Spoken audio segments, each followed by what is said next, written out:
भारी वर्षा होती और उसका घोंसला तिनका तिनका करके बिखर जाता है। फिर वो पक्षी क्या करता है? वो रोता नहीं, ना ही विलाप करता है। वो बिना विलंब करे फिर से अपना घोंसला बनाना प्रारंभ कर देता है और सफलता पाता है। फिर हम क्यों छोटी छोटी असफलता से भयभीत होकर परिश्रम करना छोड़ देते? एक बात सदा स्मरण रखिएगा, हर वृक्ष कुल्हाड़ी की एक मार से नीचे नहीं गिरता, हर चट्टान घन के एक प्रहार से नहीं टूटती। सफलता पाने के लिए अनावरत परिश्रम करना ही मात्र एक मार्ग है। स्वीकारण, सत्य का स्वीकारण मनुष्य के लिए बहुत ही महत्वपूर्ण है। जब तक मनुष्य सत्य को स्वीकार नहीं करता, उसे असत्य से लड़ने की शक्ति प्राप्त नहीं होती। जब आप भोजन करते हैं तो क्या होता है? आपका पेट स्वीकारता है कि वो भर चुका है और आप भोजन करना बंद कर देते हैं। जब आपको निद्रा आती है तो क्या होता है? आपका मन स्वीकारता है कि आपका शरीर थक चुका है और उसे विश्राम की आवश्यकता है। उसी प्रकार जब आपको किसी व्यसन को रोकना हो तो आपको स्वीकारना पड़ता है कि बहुत हो चुका, चाहे वो लालच हो या मदिरापान। उस व्यसन का त्यागना तभी प्रारंभ होता है जब आप ये स्वीकार कर लेते हैं कि आप उस व्यसन के बंधक हैं। हम में से ऐसा कोई नहीं जिनकी परछाई उनसे दूर रहती। हमारी परछाई सदैव हमारे साथ रहती है। कदाचित हमारी परछाई हमारे कर्मों के फलों का संकेत है। कदाचित इसी कारण कई बार हमें अपनी परछाई से भय भी लगता है, परंतु इस भय से निवारण पाने का एक साधन अवश्य है। वो है सूर्य की ओर मुख करना या किसी प्रकाश के स्रोत की ओर मुख करना, क्योंकि तब हमें हमारी परछाई दिखाई नहीं देती।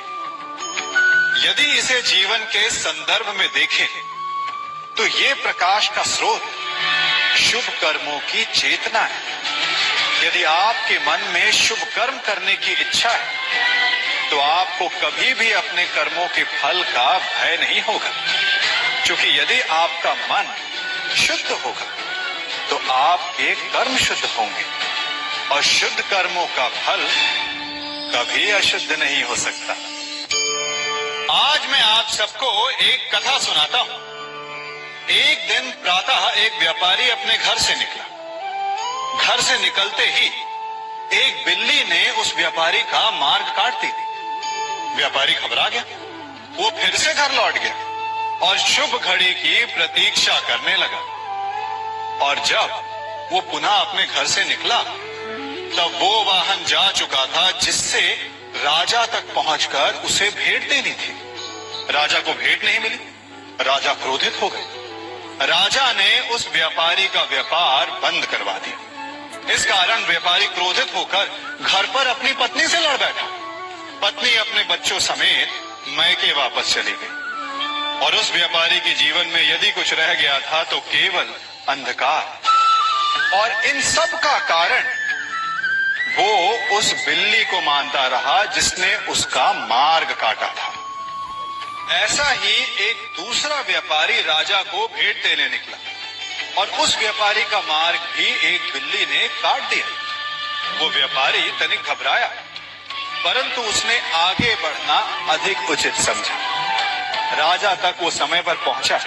उसने राजा को भेंट दी। राजा प्रसन्न हुए और राजा ने व्यापारी को अपना व्यापार बढ़ाने की अनुमति दी, स्वर्ण आभूषण दी। जब व्यापारी घर पर पहुंचा तो पत्नी को आभूषण और अपने बच्चों को देने के लिए वस्त्र थे उसके पास। हर ओर प्रसन्नता थी। समझ रहे हैं ना? दोनों के साथ एक ही प्रकार की घटना हुई, परंतु दोनों की प्रतिक्रिया भिन्न थी। ऐसा ही हमारा जीवन भी है।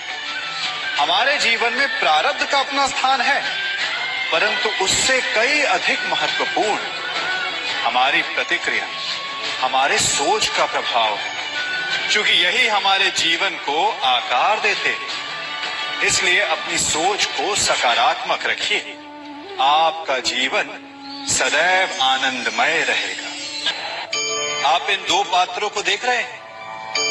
मेरे इस पात्र में जल है और ये पात्र मिष्ठान से भरा हुआ है। दोनों ही पात्र भरे हैं, परंतु देखिए, मिश्री को जल में मिला दिया, जल ने मिश्री को अपना लिया, मिश्री ने अपना अस्तित्व खो दिया, परंतु जल को अभिमान है कि उसका अस्तित्व अभी भी बना हुआ है। परंतु जो इस जल को चखेगा उसे अवश्य पता चल जाएगा कि ये जल अब वो जल नहीं रहा, ये अब शरबत बन गया। हमारा त्याग, हमारे बलिदान भी ऐसे ही होते हैं। जो इस बात को अनुभव करते हैं वो समझ सकते हैं कि कैसे हमने समय की धारा को बदल दिया। जो बलिदान देते हैं उनका अस्तित्व कभी नष्ट नहीं होता, अपितु उनका बलिदान संसार में कुछ ना कुछ परिवर्तन अवश्य लाता है।